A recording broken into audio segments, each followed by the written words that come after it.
Welcome to cook with சுபி. நெய் சேர்க்காமல் sweet ஷாப்பில் கிடைக்கிற மாதிரியான மைசூர் பாக் பண்ணுறதுக்கு நான் ஒரு கடாயில் 1/2 கப் அளவுக்கு தண்ணி சேர்த்துக்கிறேன். 1/2 கப் தண்ணிக்கு 1/4 கப் அளவுக்கு சர்க்கரை சேர்த்துக்கிறேன். சேர்த்துட்டு முதல்ல இந்த சர்க்கரையை இந்த தண்ணியில் கரைச்சிக்கலாம். சர்க்கரை கரைஞ்சதுக்கப்புறமா அடுப்பு நல்லா ஹை ஃப்ளேமில் வச்சுக்கோங்க. வச்சுக்கிட்டு ஒரு கம்பி பதம் வர வரைக்கும் இதை குக் பண்ணிக்கலாம். அடுப்பை ஹை ஃப்ளேமில் வச்சிங்கன்னா உங்களுக்கு ஒரு கம்பி பதம் ரொம்ப சீக்கிரமாக கிடச்சிரும். அதுவும் இந்த சர்க்கரை இந்த தண்ணி ரேஷியோக்கு ஒரு கம்பி பதம் சீக்கிரமாக வந்துடும். ஸோ ஒரு கம்பி பதம் வந்தாச்சு. இப்போ 2 விரலுக்கு நடுவில் சர்க்கரை பாகை வச்சு இப்படி இழுத்து பார்த்தீங்கன்னா ஒரு ஸ்ட்ரிங் வந்துட்டு உடையாமல் வரணும். அதான் ஒரு கம்பி பதம். இப்போது இதில் நான் 1/2 கப் அளவுக்கு கடலை மாவு சேர்த்துக்கிறேன். 1/2 கப் கடலை மாவு இந்த சர்க்கரை பாகில் நல்லா கிண்டிக்கலாம். விஸ்கர் யூஸ் பண்ணுங்கள், அதான் வந்துட்டு உங்களுக்கு ஈஸியாக இருக்கும். கரண்டி வச்சிங்கன்னா சில இடத்துல வந்துட்டு இந்த மாவு கட்டி தட்டிடும். கடலை மாவை கரைச்சதுக்கப்புறமா இந்த கடலை மாவு வந்துட்டு கொஞ்சம் நுர பொங்குற மாதிரி கொஞ்சம் பொங்கி வரும். அந்த ஸ்டேஜ் வரைக்கும் வெயிட் பண்ணலாம் ஃபஸ்ட்டு. ஸோ பார்த்தீங்கன்னா உங்களுக்கே தெரியும் கடலை மாவு பொங்க ஆரம்பிக்குது. அந்த ஸ்டேஜில் திரும்ப திரும்ப கிண்டி விட்டுக்கிட்டே இருங்க.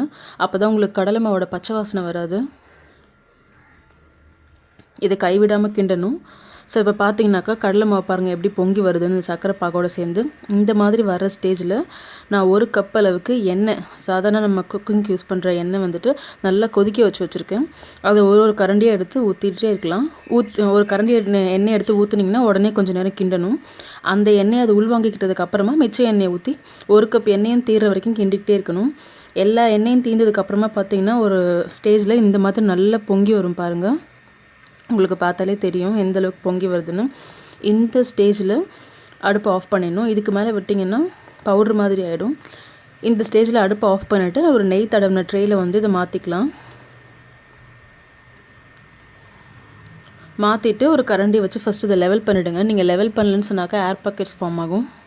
அது வந்துட்டு கொஞ்சம் நேரத்துக்கு அப்புறம் பார்த்தீங்கன்னா உள்ளே அமுங்கிடும். ஸோ மைசூர் பாக்கு ட்ரேயில் ஊற்றுனதுக்கப்புறமா ஒரு கரண்டி வச்சு லெவல் பண்ணிவிட்டு மேலே வந்துட்டு நான் கொஞ்சம் சர்க்கரை தூவுறேன்.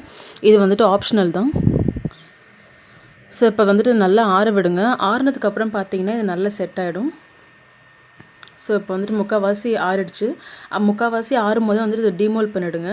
ஃபுல்லாக ஆறுனதுக்கப்புறம் டிமோல்ட் பண்ணிங்கன்னா கட் பண்ணும்போது கஷ்டமாக இருக்கும். இதை வந்துட்டு டிமோல்ட் பண்ணதுக்கப்புறமா உங்களுக்கு வேணுங்கிற ஷேப்பில் வந்துட்டு இதை பீஸ் போட்டு வச்சுக்கோங்க. அவ்வளோதான். ரொம்பவே ஈஸியாக ஸ்வீட் ஷாப்பில் கிடைக்கிற மாதிரியான நெய் சேர்க்காத மைசூர் பாக்கு. இது ஃபுல்லாகவே நான் எண்ணெயில் தான் செஞ்சுருக்கேன். டேஸ்ட் வந்துட்டு பார்த்திங்கன்னா உங்களுக்கு அப்படியே ஸ்வீட் ஷாப்பில் கிடைக்கிற மாதிரி இருக்கும். ஸோ இது தீபாவளி டைமுங்கிறதுனால இது உங்களுக்கு யூஸ்ஃபுல்லாக இருக்கும். ஸோ கண்டிப்பாக ட்ரை பண்ணி பாருங்கள். தேங்க்ஸ் ஃபார் வாட்சிங்.